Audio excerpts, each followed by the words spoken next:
Pronto. E agora, está gravando? Está gravando. Tá. Então tá, gente. Então agora nós vamos começar falando a respeito do hipotireoidismo, tá? Gente, é uma patologia extremamente prevalente na população, né? E é de responsabilidade do clínico e não do especialista de diagnosticar e tratar, né? Então, o que é o hipotireoidismo? É a síndrome clínica resultante da deficiência ou na produção ou na ação, quando existe resistência aos hormônios tireoidianos, que é uma situação rara, mas que leva ao quadro de hipotireoidismo. E aí, como consequência, você tem a identificação de todos aqueles processos que a gente viu na aula anterior, né? Como eu já disse, é extremamente comum a prevalência do subclínico, né, que é aquele em que você encontra o TSH já aumentado, com o T4 livre ainda normal, e cerca de 4 a 8% da população. O que vai variar também é de acordo com o país, com o sexo e com a idade, né? Quer dizer, é mais comum em mulher e quanto mais velho, maior a possibilidade de ter hipotireoidismo. Já o clínico, quando você pega a população toda, incluindo criança, adolescente, a prevalência é um pouco mais baixa, 0,3, mas também aquela coisa, quando mais velha, mulher e tal, a população, a prevalência aumenta muito, né? Quais são os fatores de risco para diabetes tipo 1? Então, meu Deus do céu, desculpa, para hipotireoidismo, é que o meu olho aqui bateu no diabetes tipo 1. Então, as doenças autoimunes, né? Dentre elas o diabetes tipo 1, e outras doenças, e a história de outras doenças autoimunes, como doença celíaca, qualquer outra doença. É muito mais comum também em pacientes com síndromes genéticas, como síndrome de Down ou síndrome de Turner. Essa situação daqui já é uma situação bem menos frequente, de deficiência de iodo. Agora, o excesso, né, como a gente viu, esse sim pode levar através do efeito Wolff-Chaikoff, e aí eu lembro a vocês o excesso de iodo de certas medicações, né? Claro que é muito mais prevalente quando você tem história familiar de doença tiroidiana e nos pacientes portadores de hepatite C. Como é que a gente classifica o hipotiroidismo? Ele é denominado de hipotiroidismo primário quando a falência está na própria glândula tiroidiana, né? Então, quando o problema está na glândula ou na falta da glândula, quando não existe nenhum problema no eixo hipotálamo-hipofisário, né? Quando você tem qualquer problema no eixo hipotálamo-hipofisário e que, por isso, prejudica a liberação, secreção de TSH, dá-se o nome de hipotireoidismo central. Para o diagnóstico, o melhor exame é o TSH.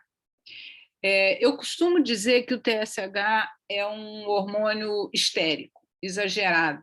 Eu acho que a melhor forma de vocês guardarem é isso. Vocês imaginem assim, uma pessoa bem histérica, é o TSH. Tá? Qualquer pequena alteração na produção do hormônio tiroidiano ou na liberação, qualquer alteração dos níveis de hormônio tiroidiano, o TSH responde de uma forma muito acentuada. Por isso que, por exemplo, se vocês se lembram, quando eu estava falando daquelas interpretações, né, que você tem aquele hexágono, né, daquelas interpretações. Então, vocês vão ver, quando vocês voltarem a esse slide, a esse quadro, que você já tem o TSH aumentado, aí ainda com T4, T3 livre normais, que é a situação do hipotireoidismo subclínico. Então, quer dizer, quando já começa a haver alguma dificuldadezinha ali, alguma falta de hormônio tiroidiano, mínima que seja, o TSH ele é o primeiro a se elevar. Por isso que o TSH é o primeiro exame a ser pedido na suspeita de hipotireoidismo, e vocês vão ver também de hipertireoidismo. Então, se por qualquer motivo você está numa situação em que o paciente vai ter que pagar o exame e é um paciente carente e você tiver que escolher um exame, tá, para poupá-lo de gastar dinheiro, peça o TSH. Tá? Bom, então, aqui estão os limites de normalidade. Ninguém precisa decorar. Se cair caso clínico na prova, nós vamos dar o valor de referência. Mas é importante vocês saberem o seguinte, que esse valor de referência é o valor para o adulto jovem ou para a criança. Tá? Para o idoso, o nível de TSH ele tende a se elevar. Bom, você pediu o TSH e o T4 livre, ou não, pediu o TSH, você pode diagnosticar um hipotireoidismo, ou clínico ou um hipotireoidismo subclínico. Mas, às vezes, você vai querer definir a etiologia. E aí, se você quer definir a etiologia, o que você pode lançar a mão é do anti-TPO, correto? Tá?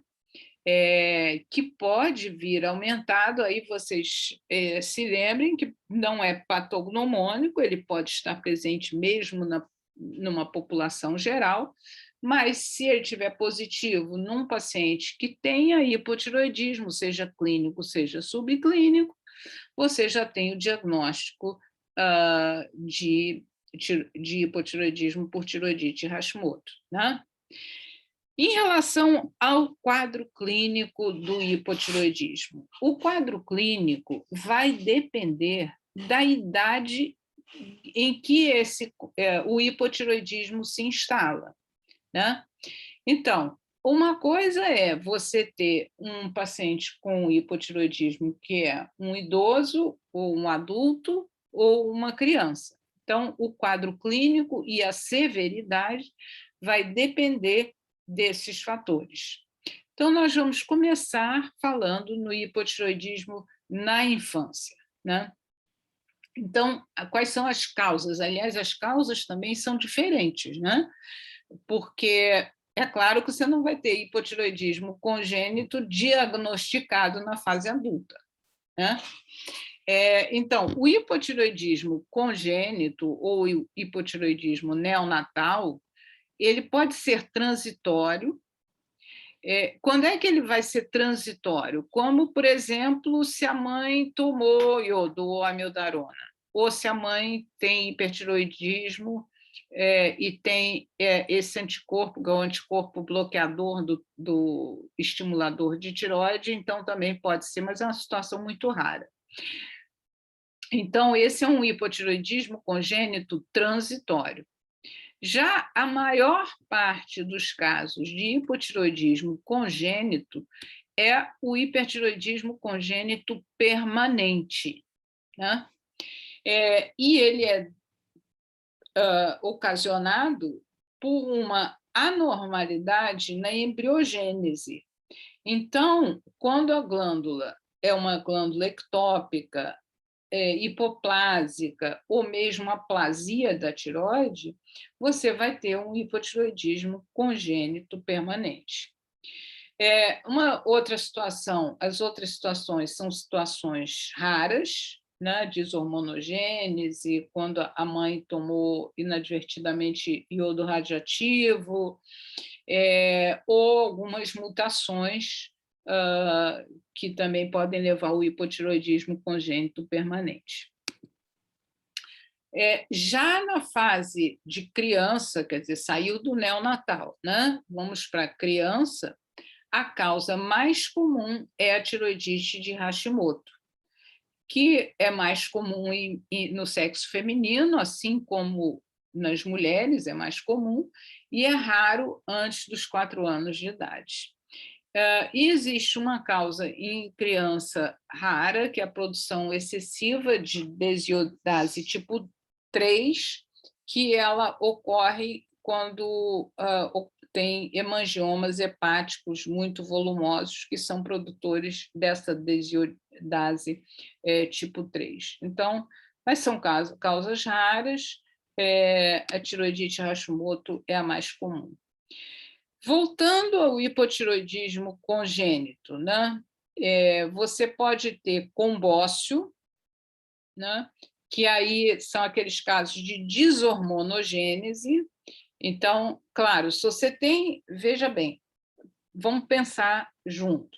Se você tem alguma alteração lá naquela fabriquinha, tá? Vocês se lembrem da aula, o folículo tiroidiano, quer dizer, a célula folicular, ela capta iodo, leva o iodo para o coloide, depois ela faz a pinocitose e libera tiroglobulina com MIT, DIT, T3, T4, enfim. Se você tem alguma alteração naquela biossíntese, tá?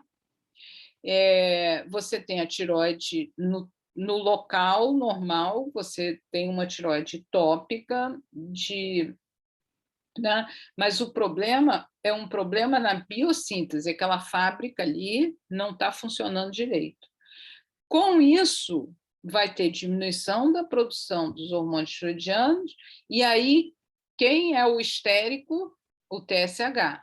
O TSH histérico, exagerado, não é o hormônio tireoestimulante?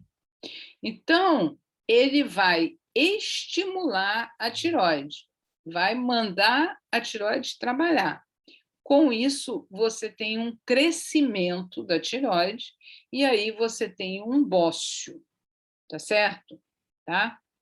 Então, quando você tem um hipotireoidismo primário congênito com bócio, significa que essa criança nasceu com um defeito de síntese dos hormônios tiroidianos. Já a outra causa mais comum, né, que é a digenesia tiroidiana, ela, obviamente, ela não cursa com bócio. Né? Se a tireoide é uma tireoide ectópica, digenética, ou mesmo a atrofia, você não vai ter bócio, correto? Pode o TSH estimular gritar, aumentar, mas não tem a capacidade de aumentar essa glândula tiroidiana. Né? E o hipotireoidismo congênito, esse que é o mais comum, ele é bastante comum, ocorrendo de 1 a 2.000 a 1 a 4.000 crianças nascidas vivas. É uma das principais causas de retardo mental, passível de prevenção, e o diagnóstico precoce é feito com o teste do pezinho, que vocês provavelmente já conhecem, e que, felizmente, no Brasil, a triagem é obrigatória por lei, né? E aquele teste do pezinho, é feito no calcanhar da criança, né? E deve ser feito, de preferência, entre o 2º e o 4º dia de vida do recém-nascido, né? Se você encontra na dosagem de TSH alterada, elevada, é obrigatório você repetir essa dosagem para você confirmar o diagnóstico. Então, aqui vocês veem a principal causa de hipotireoidismo congênito, que é a tireoide ectópica. Então, aqui você vê locais que... Este aqui seria a tireoide normal, seria essa daqui, né? Então, ela pode estar em qualquer parte desse trajeto, pode estar, inclusive, dentro da traqueia, pode estar subesternal, pode ser intralingual, quer dizer, você vai examinar, você não vai ver nada. E aqui você vê uma tireoide ectópica lingual, em que ela se posicionou em cima da língua, tá? Então, qualquer uma dessas ectopias da glândula tiroidiana vai ser responsável pelo hipotiroidismo congênito, né? Para ilustrar a gravidade e a importância do teste do pezinho, eu sempre ilustro com esse caso, tá? Antigamente, o teste do pezinho nem existia, não era obrigatório porque não existia. Então, essa criança, ela foi atendida no IED, eu acho que em 70 e qualquer coisa, 78, 76, não sei. Qual é a história dela, dessa criança? Dele, né? Era um menino. Ele nasceu, não tinha teste do pezinho, foi para casa, a mãe começou a ver que a criança não estava se desenvolvendo bem, a mãe procurou auxílio médico, infelizmente, o médico ou os médicos que ela procurou, não sei, não fizeram um diagnóstico, e então essa mãe resolveu levar a criança para casa e cuidar em casa sem o diagnóstico, né? E ficou cuidando, a mãe ficou cuidando da criança, só que ela morreu, ela teve algum problema e ela morreu, e o pai se viu tendo que cuidar dele. Então, procurou auxílio, o serviço social, né? E o serviço social disse, olha, nós não podemos ficar com uma criança que não tem diagnóstico, então precisa ser diagnosticada, e aí essa criança foi levada para o IED, né, que é o Instituto Estadual de Diabetes e Endocrinologia, que foi onde eu trabalhei minha vida toda, onde a professora Cíntia e o professor Nardo fizeram as suas residências e especialização, etc. Tá? Bom, então essa criança foi levada para o IED e, na ocasião, eu não sei detalhes tipo quantos anos essa criança tinha, mas eu sei com certeza que já era uma criança que tinha mais de 10 anos, porque já era uma criança que já tinha idade de puberdade, eu me lembro desse detalhe. E olha só, ela tinha cerca de 1 metro de comprimento, olha o faces dela e assim um retardo mental que eu acho que dá até para ver nesse slide, né? Então, esse menino, ele só então foi diagnosticado realmente quando o juiz determinou a internação para diagnóstico, e aí então só foi diagnosticado já com muito mais de 10 anos de idade. Veja só a sequela de uma criança que não teve o hipotiroidismo diagnosticado na fase neonatal, né? Então, quando a criança nasce, os primeiros dias, não tem nenhum sinal ou sintoma, porque ela ainda tem o hormônio tiroidiano da mãe. Então, nos primeiros dias, ela nasce com tamanho normal, peso normal, e os sintomas só vão se instalando aos poucos, né? Então, uma icterícia neonatal um pouco mais prolongada, uma constipação intestinal.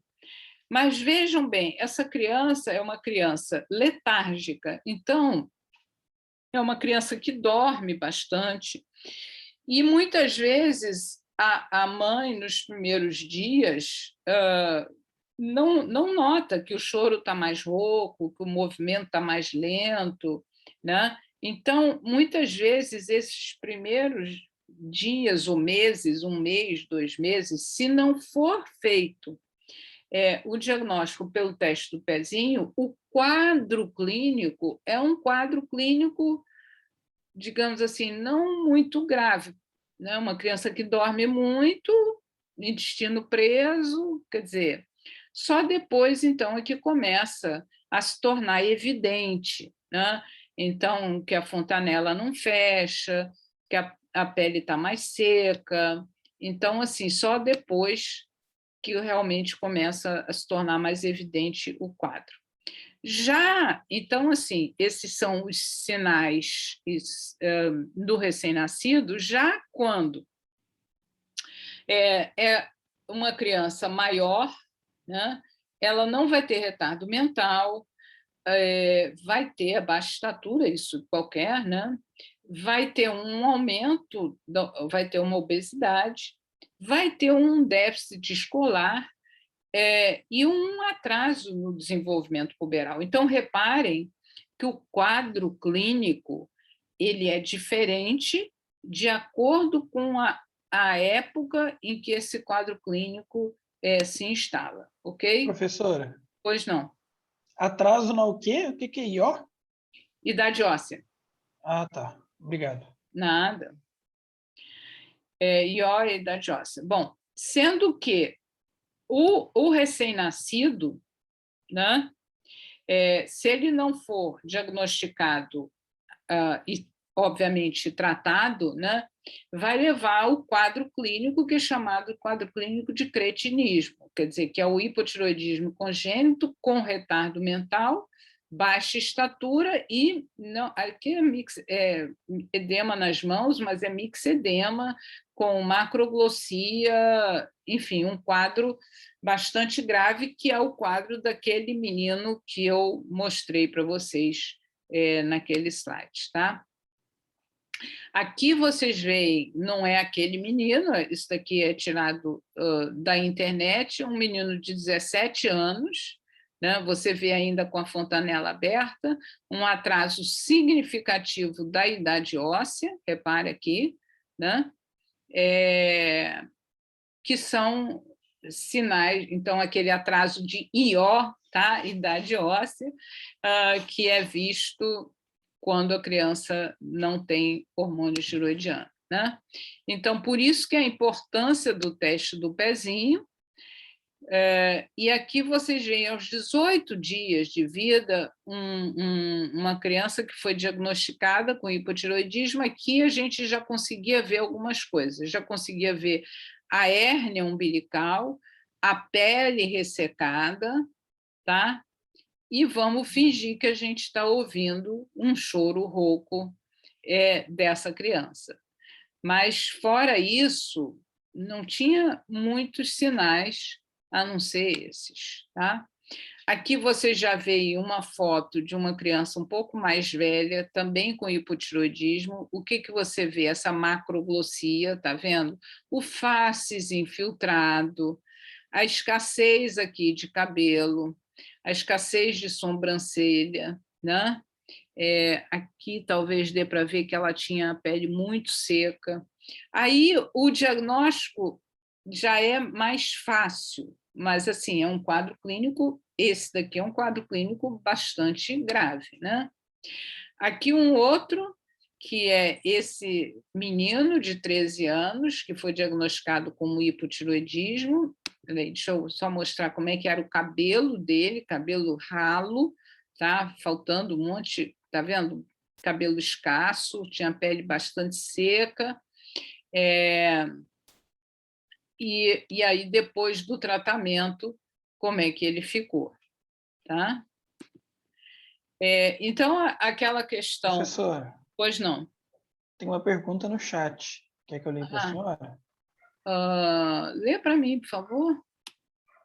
Neonato com hipotireoidismo subclínico evolui para hipotireoidismo com que frequência? O Samuel está perguntando. Então, a frequência, Samuel, eu não sei te dizer, tá? Agora, quer dizer, o hipotireoidismo subclínico do neonato, dependendo da etiologia, vai variar se ele vai se transformar num hipotireoidismo franco mais precocemente ou mais tardiamente. Por quê? Como a gente viu que a principal causa de hipotireoidismo congênito é digenesia da glândula tiroidiana, dependendo da gravidade da digenesia, tá? Você vai ter um quadro clínico de hipotireoidismo mais severo ou mais precoce, ou menos severo ou mais tardio. Então, deixa eu, por exemplo, dar 2 exemplos. Se você tem uma tireoide extremamente digenética, que, por exemplo, está intralingual, tá? Que tem, sei lá, 1/3 do tamanho, tá? Do que deveria ter. Ou se você tem uma tireoide ectópica, digamos, que é, sei lá, em algum outro local, mas que ela tem um tamanho maior, é claro que um vai se instalar mais precocemente e muito mais gravemente do que o outro. Agora, te dizer a frequência, isso eu não sei te dizer. Ok? Tem mais alguma dúvida? Só isso, ele agradeceu e só isso. Só quando o aluno levanta a mão, eu consigo ver aqui, tá? Que aí aparece que levantou a mão. Agora, no bate-papo, não consigo ver, aí eu peço que me interrompa, tá? Eu não sei se vocês estão acostumados a ver idade óssea. Aliás, eu não sei, vocês já deram radiologia, não? Como é que é? Sim, a gente teve rádio no 4º período. Tá, e pediatria, tiveram ou não? Tivemos PAP, pediatria ainda não. Tá. Tivemos Hã? Sim, a gente teve a pediatria na PAP, mas ainda não passamos pela cadeira de pediatria em si, entendeu? Entendi. Tá?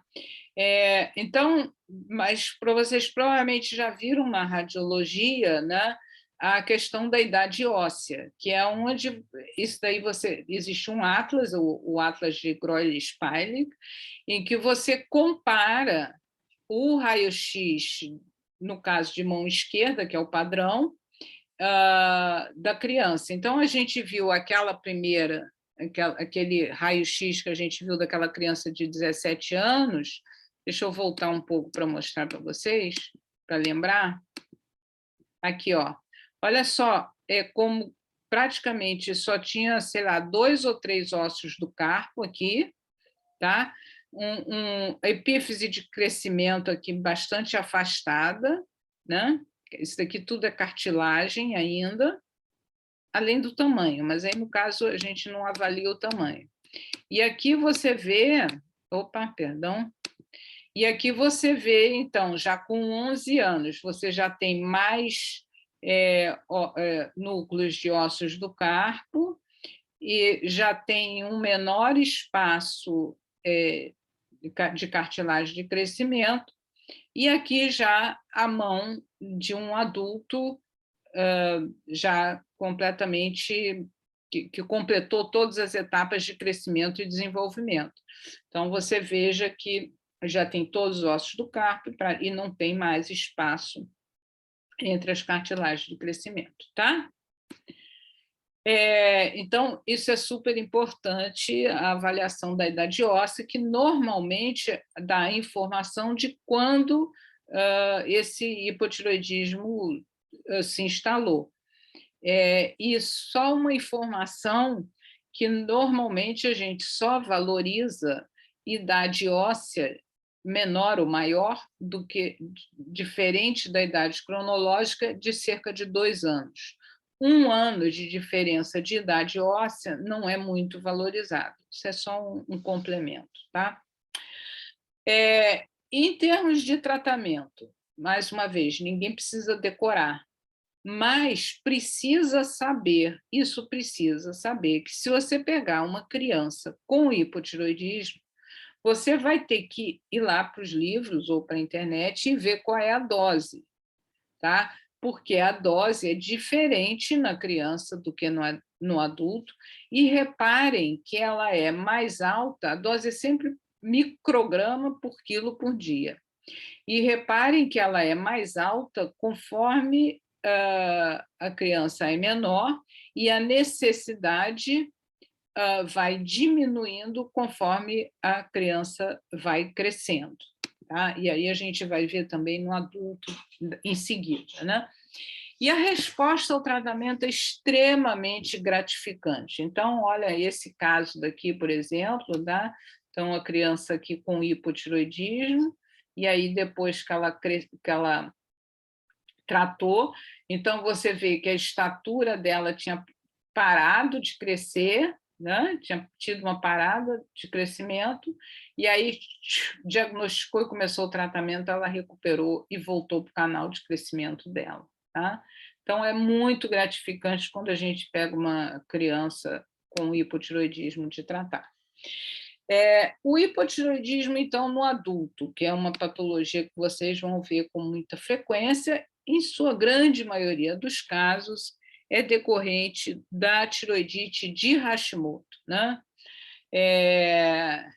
Eu costumo, até na época que a gente dava aula presencial, né?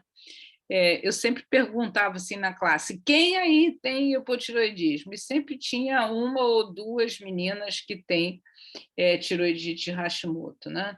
É muito comum. Mas existem outras causas, né? Então, a tiroidite subaguda, a linfocítica pós-parto, essas outras, tiroidite Riedel, são doenças muito menos frequentes. E a outra causa, então, uma causa muito frequente é a tiroidite Hashimoto, e a outra causa muito frequente de hipotiroidismo é o tratamento do hipertiroidismo. Então, quando, por qualquer motivo, o médico opta por tratar o hipertiroidismo com radioiodo ou com cirurgia, a tendência é que esse paciente vai evoluir para hipotiroidismo, né? Tá? Então, nos Estados Unidos, por exemplo, agora estão mudando, mas até há cerca de 5 anos atrás, assim, o tratamento de escolha para hipertiroidismo era o iodo radioativo, tá? Dose terapêutica com iodo radioativo. Então, era a primeira causa de hipotiroidismo lá nos Estados Unidos, tá? Agora caiu, eu acredito que tenha caído, não li recentemente nenhuma estatística, mas era uma causa muito importante de hipotiroidismo. Aliás, não era a primeira, não, era a segunda. Desculpa, porque Hashimoto sempre é a primeira causa de hipotiroidismo, tá? E quando, por qualquer motivo, o paciente faz uma tiroidectomia, seja pelo tratamento do hipertiroidismo, seja, por exemplo, para tratamento de um câncer de tireoide, né? Então, você tem outras causas de hipotiroidismo. A outra possibilidade é aquela que a gente viu, a minha conexão está ruim. Bom, a outra é que a gente viu anteriormente é a questão da amiodarona, né? Que é muito comum, seja amiodarona ou lítio em paciente com doença psiquiátrica, né? Então, são outras causas de hipotiroidismo. Isso daqui a gente vê muito em idoso que faz uso de amiodarona como antiarrítmico. Então, assim, a gente vê com muita frequência, né? Pode ver também com pacientes que tratam com interferon-alfa ou inibidores da tirosinoquinase, são outras situações que é o hipotiroidismo, nesse caso, secundário ao uso de droga. E aqui eu quero chamar muita atenção de um aspecto com vocês, tá? Que diz respeito ao hipotiroidismo central. Antes de eu falar das causas de hipotiroidismo central, vejam bem, vocês se lembram que eu já falei várias vezes que o TSH é um hormônio extremamente sensível, ele faz uma sintonia fina e ele é histérico, ou seja, qualquer alteração na produção do hormônio tiroidiano, ele aumenta muito. Então, se você pega um paciente que tem o hormônio tiroidiano, T4 livre, diminuído, e não encontrar o TSH muito elevado, levantem uma suspeita de que seja hipotiroidismo central. Tá claro isso? Não vão comer mosca? Pode repetir, professora? Claro. Vou começar, então, lembrando a vocês de que o TSH é um hormônio extremamente sensível que se eleva precocemente após qualquer diminuição da produção do hormônio tiroidiano livre, do T4 livre, tá? Ok? Isso daí, todo mundo está lembrado disso, né? Bom, então, se você encontra um paciente com T4 livre diminuído e o TSH não está muito aumentado, significa que o problema é central. Deu para entender? Deu, agora deu. Eu entendi, pelo menos. Tá. Todo mundo entendeu? Se não, levanta a mãozinha que eu explico de novo. Bom, não vi nenhuma mãozinha levantada. Então, vamos lá. Então, se você, nessa situação, você encontrou um T4 livre diminuído e o TSH não está muito elevado, significa que a causa é central. E aí você vai pesquisar qual é a causa desse hipotiroidismo. Né? É um tumor? É um processo infiltrativo? É um processo infeccioso? É um processo vascular? Enfim, aí você vai ver qual é a causa desse hipotiroidismo central, tá? Então, sempre lembrar disso, que o TSH é um hormônio histérico, exagerado, eu repito para vocês não esquecerem, e que se ele não estiver muito elevado, na presença de um T4 livre diminuído, você precisa pensar no hipotiroidismo de origem central. Ô, Tá? professora, Sim, pois não. o que é muito elevado? Acima de 10, tá? Ou, pelo menos, se ele tiver só um pouco elevado, se lembra que o valor normal no adulto é até 4,5, né? 4,5, né? Então, se você tem um T4 livre, digamos, de 0,2, que é muito diminuído, com um TSH de 4,5, está errado. Tá. Então Entendeu? tem que esperar acima de 10. Sim, tá? Tá, joia. Entendi, obrigado. Mas olha só, usa o bom senso. Não, claro, é porque muito elevado para gente que não tem prática clínica nenhuma é... Sim, mas 7 poderia ser muito elevado, entendeu? Para mim. Mas entendi 7, agora. 7 já pode ser aí, mas olha só, isso daí você, quando eu digo que você precisa usar o bom senso, também vai depender quanto é que está teu T4 livre, teu não, teu paciente.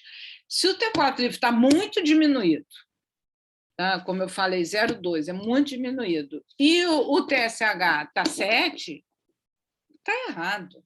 Essa hipófise não está trabalhando direito, mesmo que não esteja acima de 10, tá? Entendeu? Não, assim...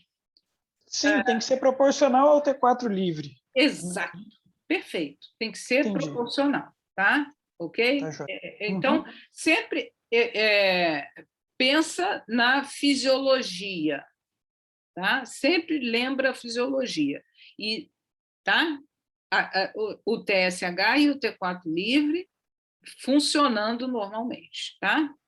Tá Ok? joia. Muito obrigado, professor. Tá, tá. Então, Professora, pois não? eu tenho uma dúvida. Nesse caso, o uso, por exemplo, da biotina poderia meio que fantasiar esse cenário? Sim, sim, sim, sim. Aí Entendi. você mata o teu paciente do coração, se ele sofrer. Imagina a situação. Você não pensa, você pega o resultado alterado e aí você começa a investigar um tumor hipofisário. Você já pensou? Você É não, complicado. o paciente vai morrer do coração. Eu devo estar com um tumor no cérebro, pelo amor de Deus. Não, entendi, Exatamente, obrigado. tá? Nada. Tá? Bom, então, hipotireoidismo central em adulto, a causa mais comum são, talvez, atualmente, eu vou falar um achismo, tá? Não algum trabalho científico. Eu diria que é TCE, tá? Porque a gente atualmente vê muito TCE por conta de moto e tal, e então eu não conheço nenhuma estatística aqui no Brasil, mas pelo achismo, pelo que eu vejo meus colegas comentarem, eu diria que a principal causa de hipotireoidismo central no Brasil seria acidente, TCE, tá? Em outros lugares são tumores, né, de região hipotálamo hipofisária, e em criança o mais comum é crâniofaringioma, né? Em relação à deficiência do TSH, geralmente, primeiro vem a alteração, quando é caso de panhipopituitarismo, tá? Quer dizer, quando você tem caso de tumor, radioterapia, quer dizer, que você tem panhipopituitarismo, você não tem só a alteração do eixo hipotálamo-hipófise tireoide, né? Essa alteração do TSH vem depois da deficiência do hormônio de crescimento e das gonadotrofinas, né?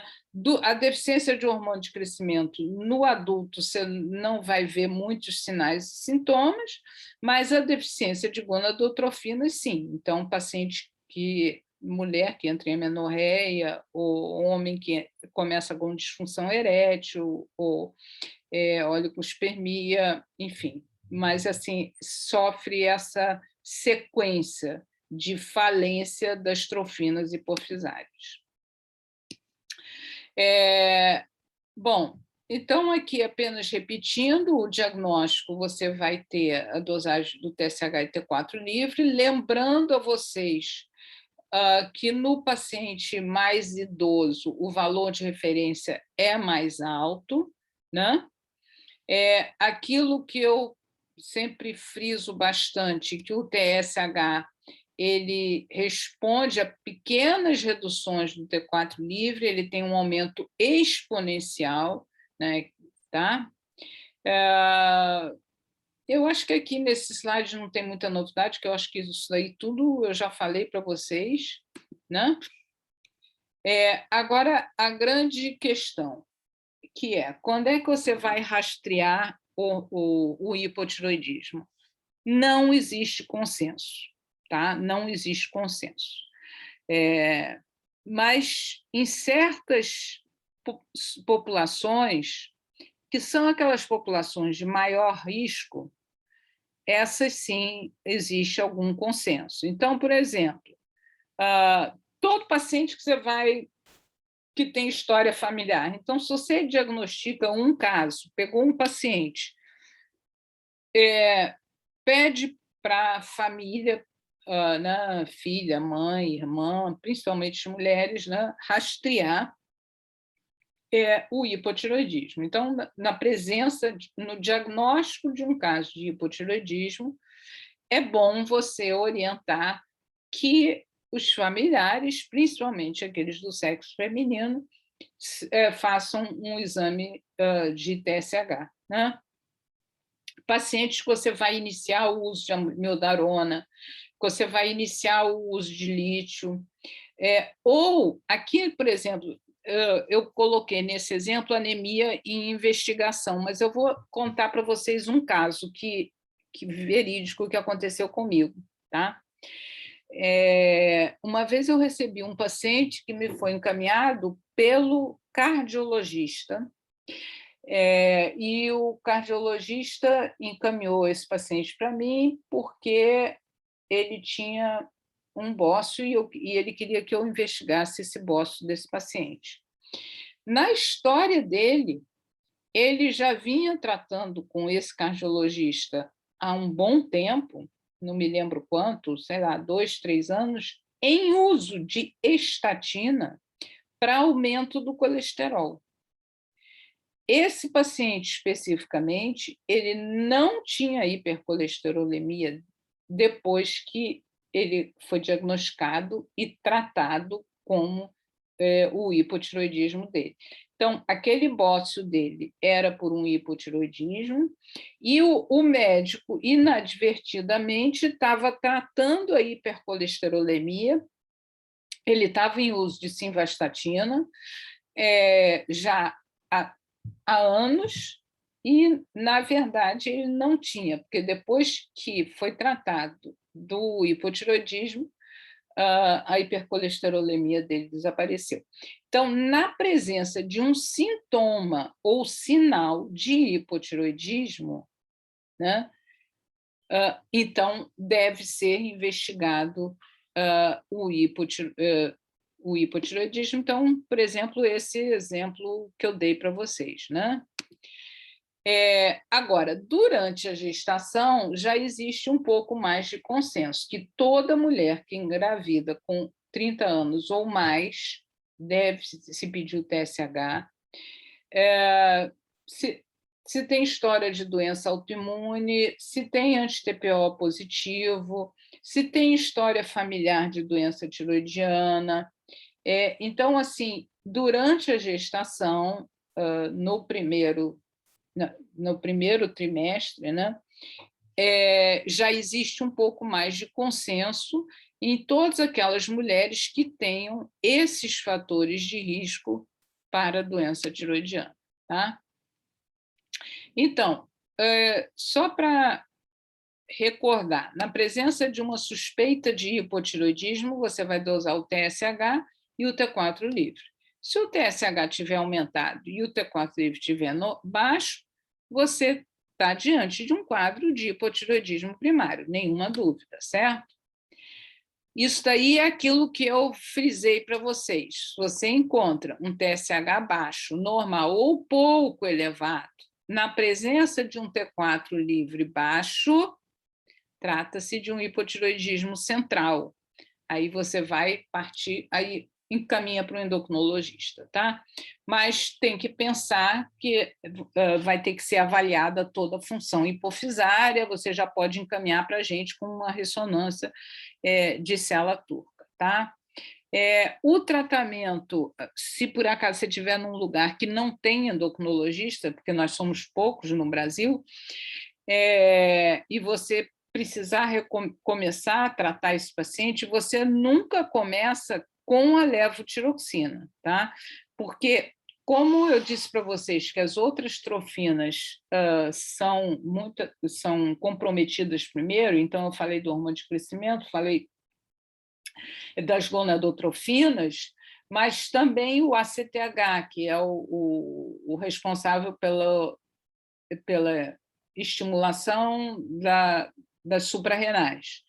Então, como muitas vezes esse paciente também está com baixo estímulo de ACTH, muito provavelmente essa glândula suprarrenal está atrofiada, então a gente começa, se tiver, tem que pensar na insuficiência adrenal, pesquisar a insuficiência adrenal, e se tiver, é o primeiro que tem que ser tratado, que é o mais urgente, o mais grave, é tratar o glicocorticoide. E naquela situação que é o hipotiroidismo subclínico, né, que você tem um TSH aumentado com um T4 livre normal, aí a conduta vai variar um pouco de acordo com alguns fatores que nós vamos ver daqui a pouco, né? A dosagem de anti-TPO, ela é questionável o que ela vai acrescentar, né? Muito bem, então, hipotireoidismo subclínico. O que você vai fazer com um paciente que tem hipotireoidismo subclínico? Se o TSH está maior do que 10, você vai tratar. Não tem dúvida que você vai tratar.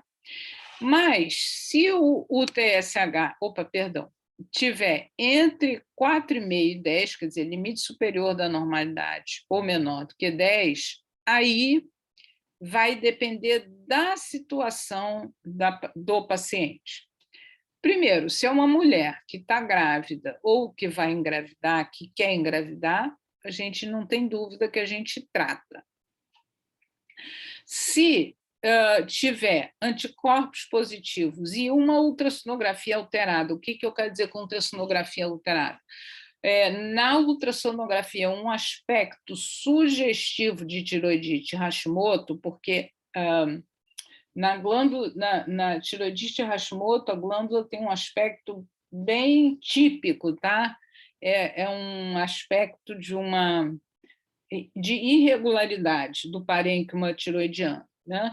Então, se tiver anticorpo ou uma ultrassonografia alterada, ou se tiver uma doença cardiovascular ou risco vascular, e o TSH tiver, digamos assim, maior do que 7, tiver assim nessa zona cinzenta, aqui, isso daqui é uma zona cinzenta, tá?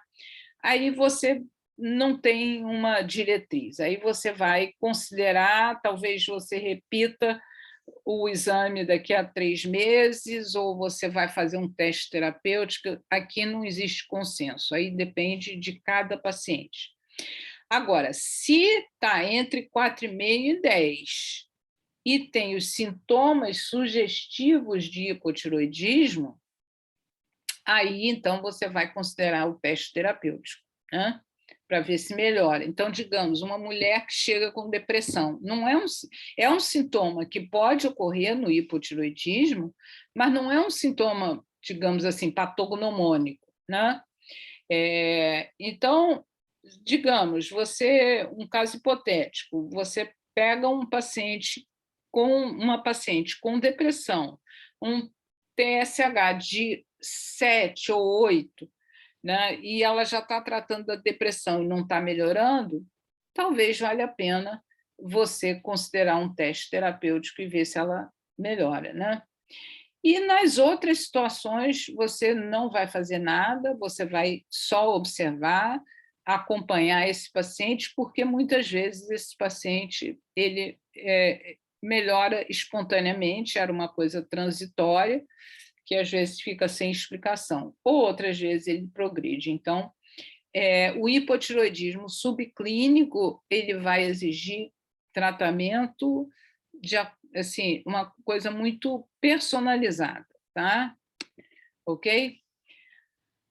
Agora, na gestante, esse fluxograma daqui é da gestante. Então, naquelas mulheres, você lembra? Mulher com mais de 30 anos, ou que tenham alguma história familiar, daquelas mulheres de alto risco, que você viu o TSH, pediu o TSH, assim que confirmou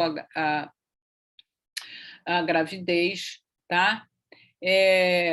Se for o caso, você também pede o anti-TPO, né? E aí, digamos que o TSH está entre 2,5 e 10. Nesse caso aqui, 2,5 nesse caso, porque isso aí é um pouco variável, é o valor de referência normal para mulher grávida, tá? Vocês se lembram que eu falei para vocês o valor de referência normal é até 4,5, mas na mulher grávida é mais baixo. Então, nesse específico, de acordo com essa metodologia, o valor era 2,5, o valor normal para mulher grávida. Então, é um caso de hipotireoidismo subclínico, tá? Se tiver entre 2,5 e 10. esse daqui, se deu menor que 2,5, esquece que nós vamos discutir isso na próxima aula, que na aula de tirotoxicose, tá? Esquece. Agora, se tiver entre 0,1 e 2,5, que é o normal para gestação, você não vai fazer nada, vai desejar parabéns para ela e retornar ela para o obstetra, ou se você for o obstetra, você não precisa se preocupar. Agora, quando tiver maior que 10, você vai precisar tratar essa paciente com levotiroxina. Não tem dúvida. O problema sempre é a zona cinzenta, entre 2,5 e 10. Se tiver um anticorpo negativo, um anti-TPO negativo, aí vai depender do nível do TSH. Esse ULRR é o limite superior da normalidade. Tá? Então, por exemplo, eu falei para vocês que aqui no Brasil, na maioria dos laboratórios, é 4,5. Então, se está entre 4,5 e 10, quer dizer, está na faixa cinzenta, mas está mais para alta, você vai considerar tratar. Agora, se tiver entre 2,5 e 4,5, com anti-TPO negativo, não precisa tratar. Já com anti-TPO positivo, entre 2,5 e 4,5, você vai considerar tratar, e entre 4,5 e 10, você vai tratar com levotiroxina. Tá? Então, assim, são nuances, né? Em que existe, que vai fazer você indicar o tratamento com levotiroxina ou não. Então, a presença de anti-TPO e o valor do TSH. Tá? Então, os sintomas, né? Então, assim, fadiga, letargia, fraqueza muscular, artralgia, e a hiporreflexia, que a gente vê com muita facilidade, a descontração do reflexo aquileu, a fase de descontração do reflexo aquileu, que a gente vê muitas vezes bastante diminuída, né? Como eu já falei para vocês, a depressão, que pode ser observada.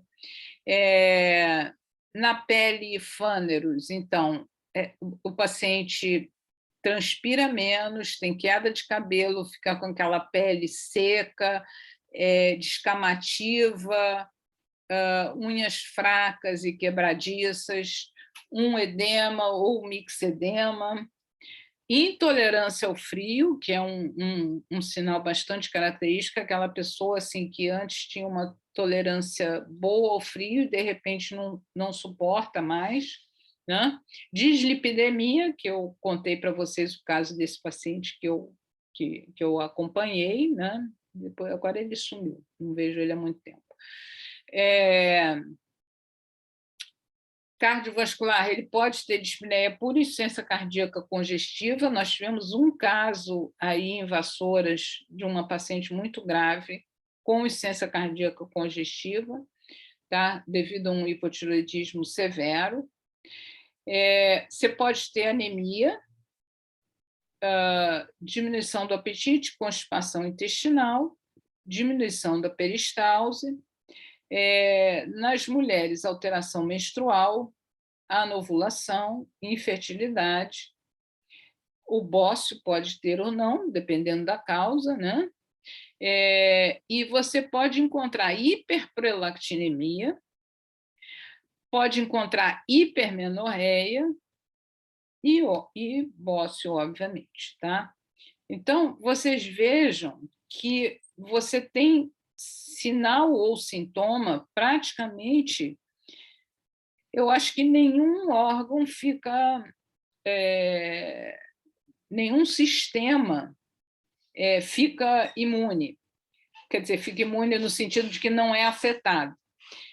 Inclusive, vou relatar para vocês um caso muito recente, que é um sistema que não é muito relatado na literatura, mas que eu tive uma paciente recentemente que tinha um hipotireoidismo muito grave e ela tinha um aumento da creatinina por conta do hipotireoidismo, reverteu também com o tratamento, tá?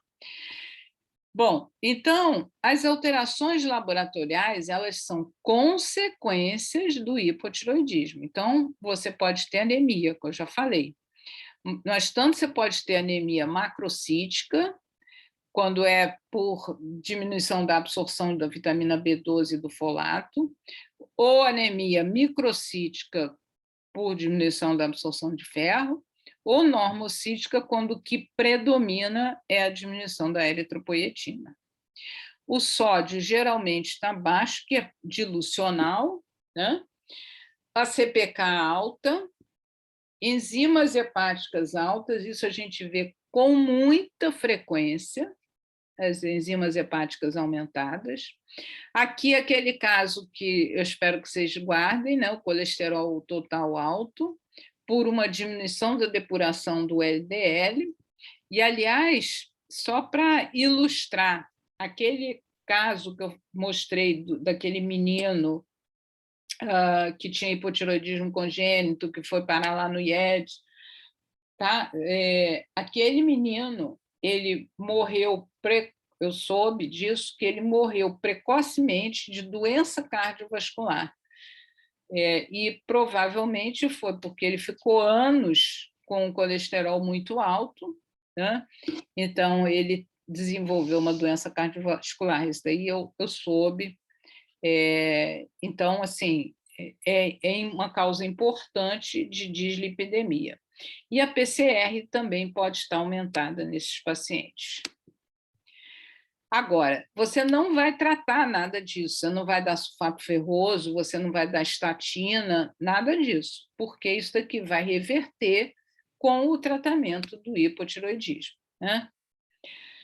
Então, você tem que ter em mente, quando você vai tratar, que você quer, claro que o paciente melhore de todos os sinais e sintomas, você quer que ele fique...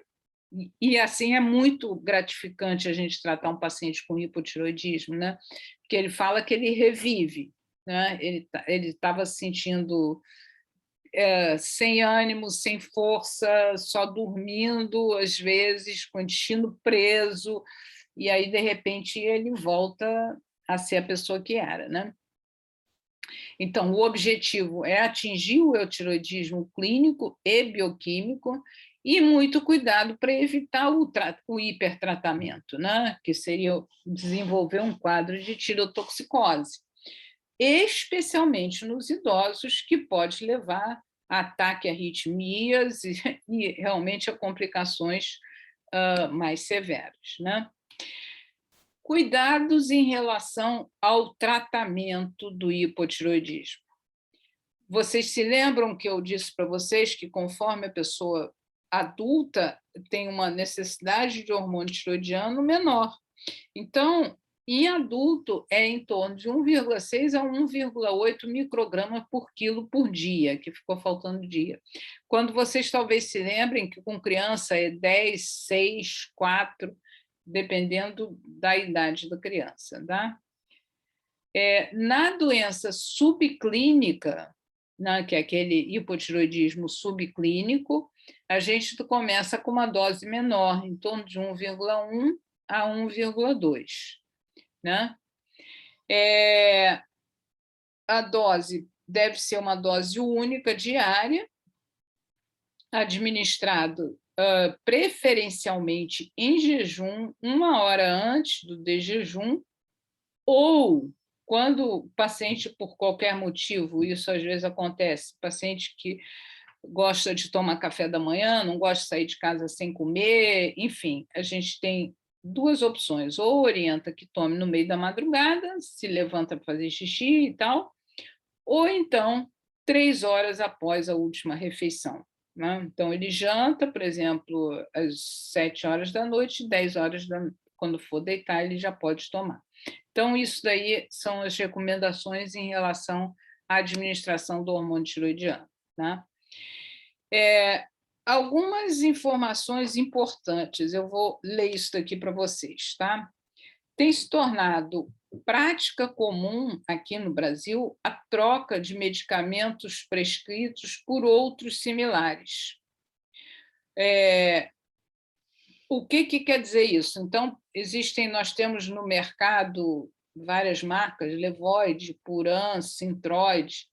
Então, às vezes, o paciente chega na farmácia e, por exemplo, ele está tomando, você prescreveu, ou ele já vinha tomando, sei lá, Levoide, tá?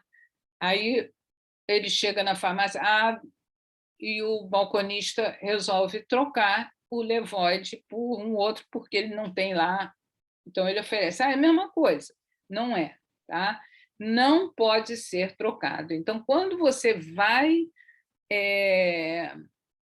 iniciar o tratamento, você já alerta para o paciente, olha, o senhor vai tomar levotiroxina, sei lá, faz o cálculo, 150 microgramas por dia, por exemplo, tá?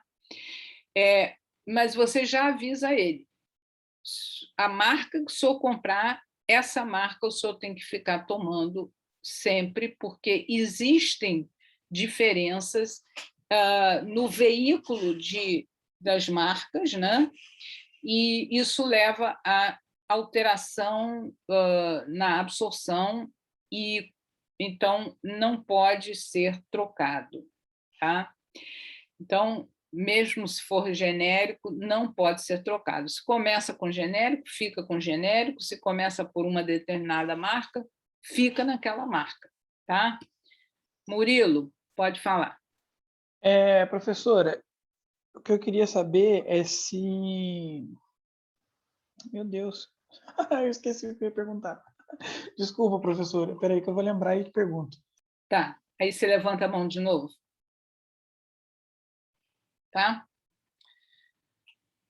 Outra coisa, não usar remédio, quer dizer, mandar manipular a levotiroxina, tá? Murilo lembrou, rápido, Lembrei. fala antes que eu esqueça. O SUS fornece algum desses medicamentos? Tem pelo SUS algum? Não. Nenhum? Não. Tá, Nenhum, tá. Tá? Mas, felizmente, a levotiroxina existe genérico e é baratinho, tá? Mas, infelizmente, o SUS não fornece. Tá bom. Então, o problema não é nem usar o genérico, né? É, tipo, durante o tratamento, cada vez comprar um genérico de uma farmacêutica. Exato. Ou então, assim, quer ver uma coisa que a gente vê com relativa frequência? A pessoa conseguiu uma amostra grátis, tá? De uma outra marca. Isso é uma coisa que a gente vê com certa frequência, porque, assim, paciente pobre toma levotiroxina ao resto da vida, né? Aí, às vezes, acaba pedindo, será que conhece algum médico que ganha amostra grátis, não sei o que lá, e aí o paciente troca, enfim. Então, começa com... Isso daí precisa ser alertado ao paciente, que ele não pode trocar de marca, tá? Outra forte recomendação é contra o produto manipulado. Nunca, jamais... Deixa eu ver se eu acho um outro sinônimo. Nunca, jamais, em tempo algum, mande manipular levotiroxina.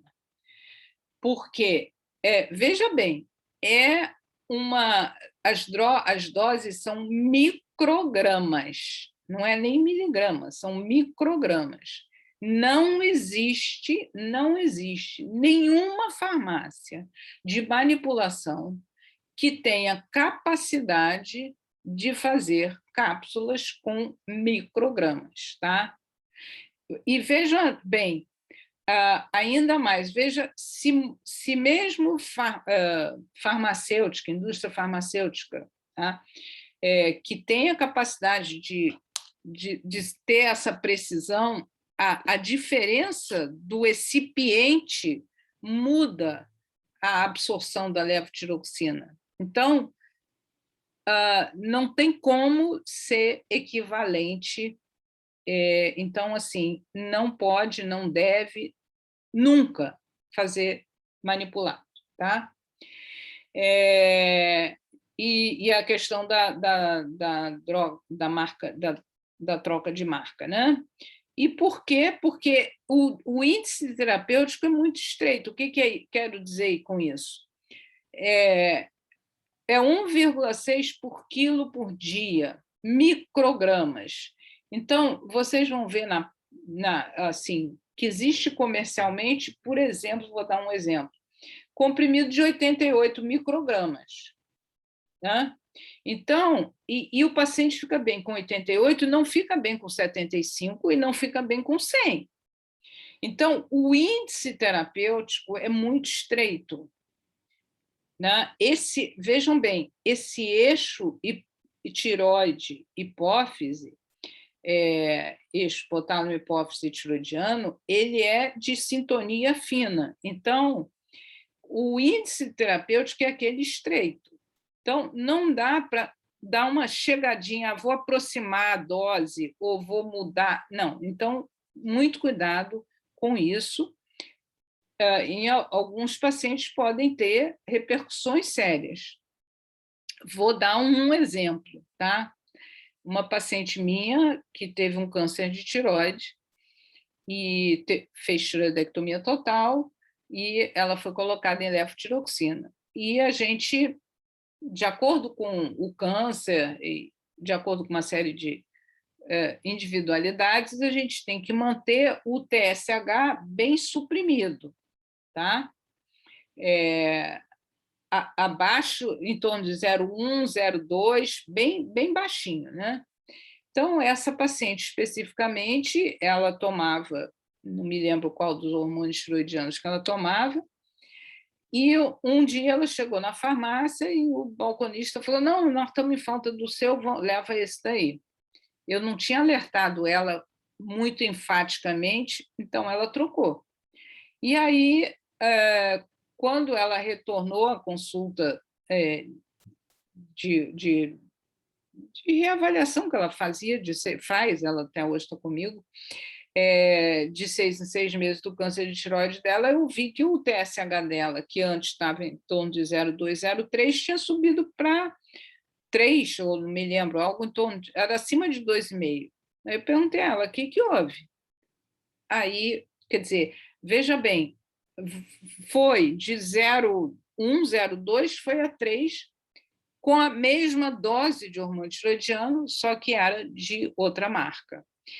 No caso dela, felizmente, ela não fez nenhuma metástase e tal, mas a gente tem que manter o TSH suprimido em alguns casos de câncer de tireoide. Então, pode ser uma complicação séria. No paciente idoso, você pode levar uma arritmia cardíaca e, com isso, uma complicação, um trombo, uma embolia, alguma coisa. Então, assim, sempre lembrar que o índice terapêutico é muito estreito e, por isso, você tem que ser cuidadoso nessas pequenas observações que você tem que fazer em relação ao horário, em relação à dose e em relação à troca ou não do medicamento, tá? Então, aí uma outra informação importante é o seguinte, depois que você começa a terapia com a levotiroxina, você precisa esperar de 6 a 8 semanas para você, então, conseguir o que a gente chama de steady state, né?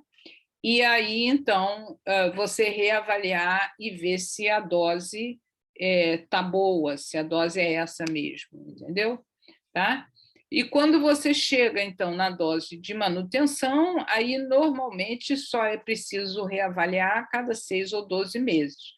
E você orienta o paciente, você diz para ele, olha, se por acaso você engordar muito ou emagrecer muito, por qualquer motivo, por exemplo, faz uma cirurgia bariátrica, ele precisa retornar antes para ver a dose de levotiroxina.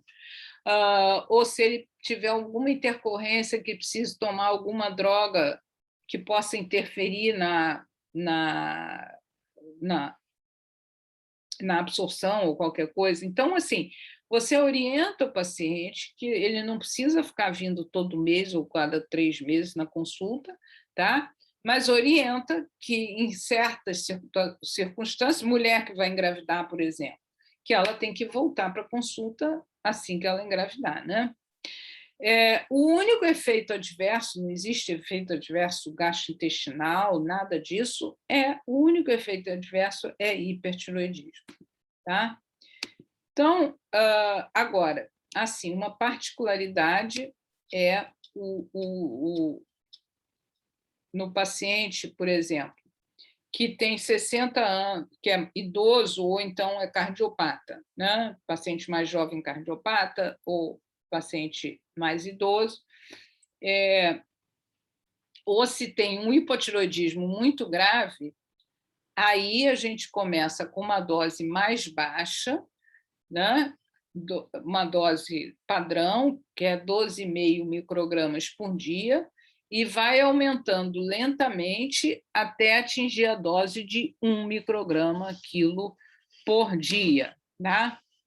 Se o paciente não for cardiopata, não tiver um hipotiroidismo muito grave, aí você já pode iniciar com aquela dose plena, né? 1,6 a 1,8 micrograma por quilo por dia, e você já dá para ele o pedido do exame e orienta ele a só fazer o novo exame depois de 6 a 8 semanas, tá? Depois disso, aí você fez o cálculo, começou, digamos, 1,6 quilogramas por dia, mas esse paciente especificamente precisou ajustar a dose porque o TSH não normalizou. Então, você vai fazer aquele ajuste fino, né? Aumentando ou diminuindo 12, 12,5 ou no máximo 25, porque você já sabe que o TSH é um hormônio muito sensível e é um eixo de sintonia fina, tá? Ok? Professor, ok, eu só não entendi até a dose limite é quanto? 1 micrograma? Não, não existe dose limite, não. Da onde você tirou isso de dose limite? Até a dose de mais ou menos 1 micrograma. Ah, não, isso daí, tá. Então, tá. O que eu quero dizer é o paciente mais grave, digamos, com risco de fazer uma arritmia cardíaca ou coisa assim, você vai até lá e você dosa o TSH e você depois, se você vê que não chegou, aí você tem que ir muito mais devagar, entendeu? Aqui, ó, tá? Então, chegou até 1 micrograma, vai dosar TSH. Se ainda precisou de ajuste, vai aumentar 12,5 ou 25 a cada 4 semanas. Entendeu? Entendi. Obrigado. Esse fluxograma aqui do paciente, principalmente paciente cardiopata. Se você pega um hipotiroidismo grave, mas sei lá, uma criança, sabe? Você não precisa se preocupar tanto, e você já pode usar mais, não ter grande preocupação. Eu diria que a maior preocupação é no idoso ou no cardiopata, tá? Aí sim você tem que ir muito, sem pressa, sem pressa, sem pressa, tá?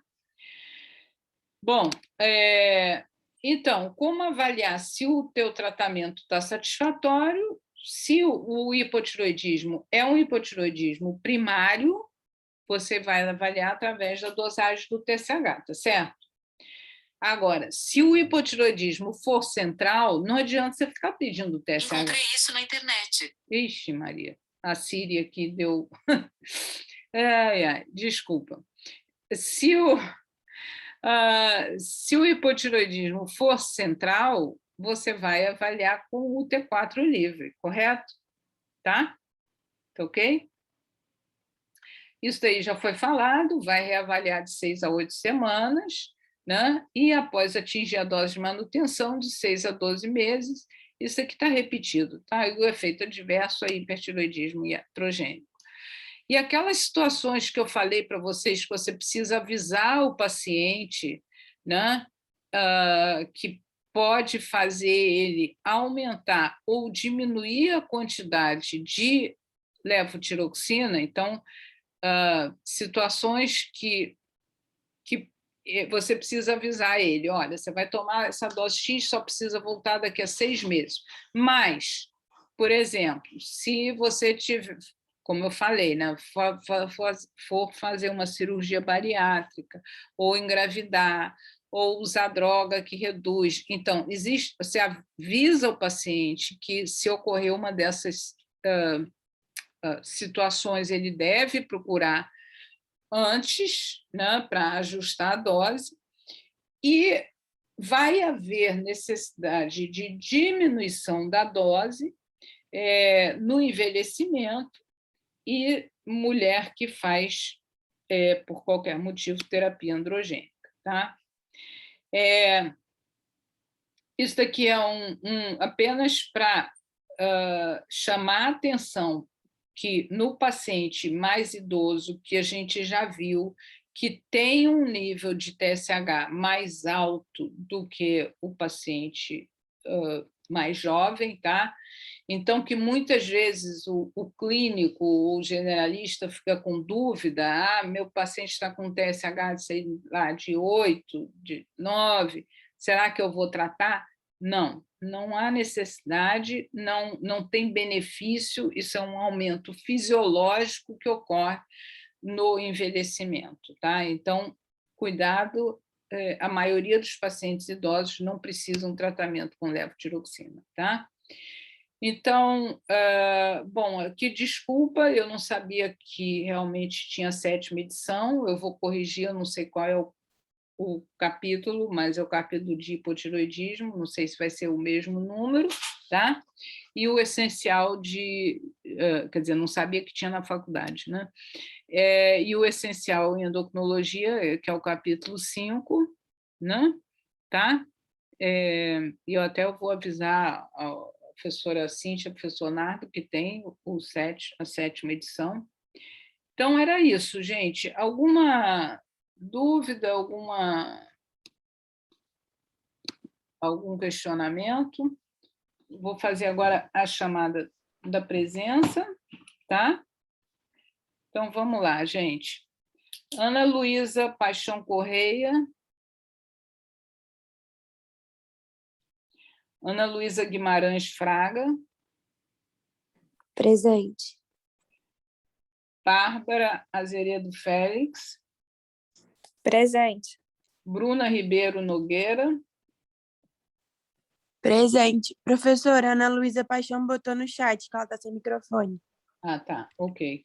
Já dei presença para ela, tá? Bruna Simões Lacerda. Presente.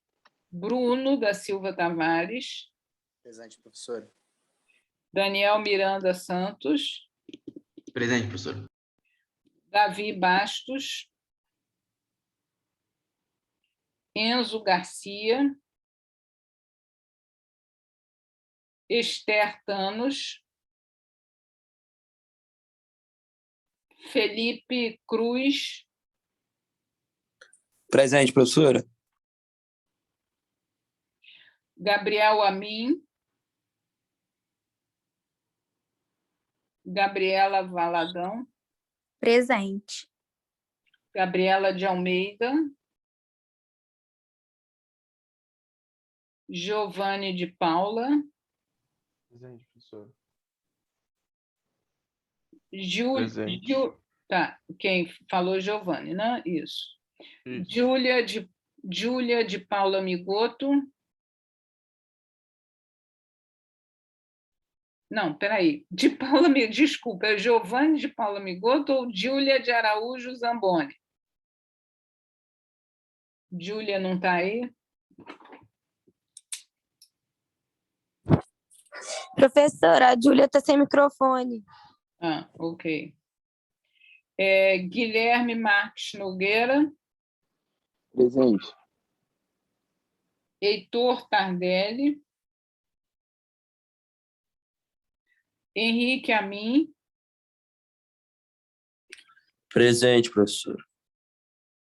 Henrique França.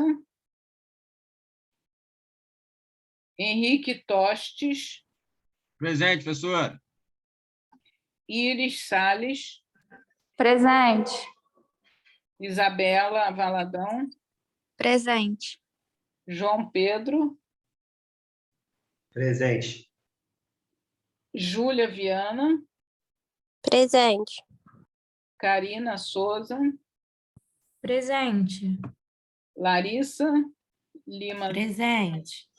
Laura Sertório, Presente. Leandra de Almeida, Presente. Letícia Campitelli, Presente. Lucas da Silva Benito, Presente. Manuela de Oliveira Marinho, Presente. Maria Clara. Presente. Maria Clara, você é parente dos Garbi de Marília? Maria Clara? Oi. Você é parente dos Garbi de Marília? Não conheço, não.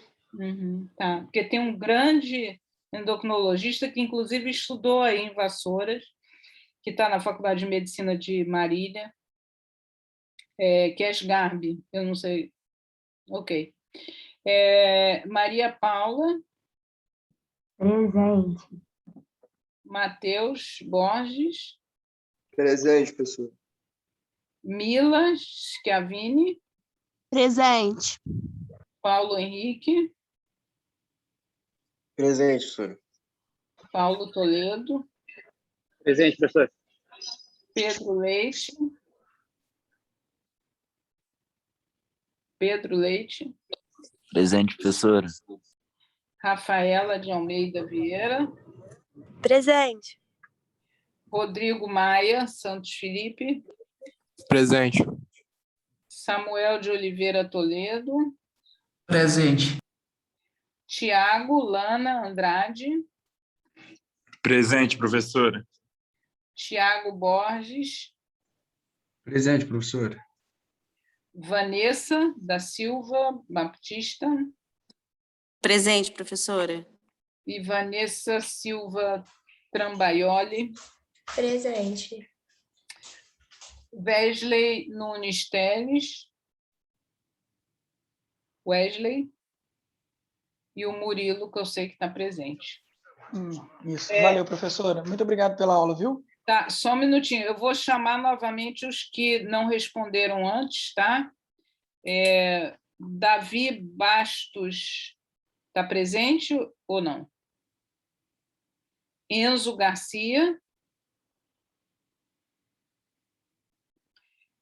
Esther Tanos da Fonseca. Professor, o Enzo falou no chat, estava aqui na hora que a senhora chamou a primeira vez. Ok. Mas tá. Gabriel Amin. Aqui, professor. Gabriel. Tá. Gabriela de Almeida Vieira. Presente, professora. Tá. Heitor Tardelli. Ok, falta. Tá. Henrique França Silva.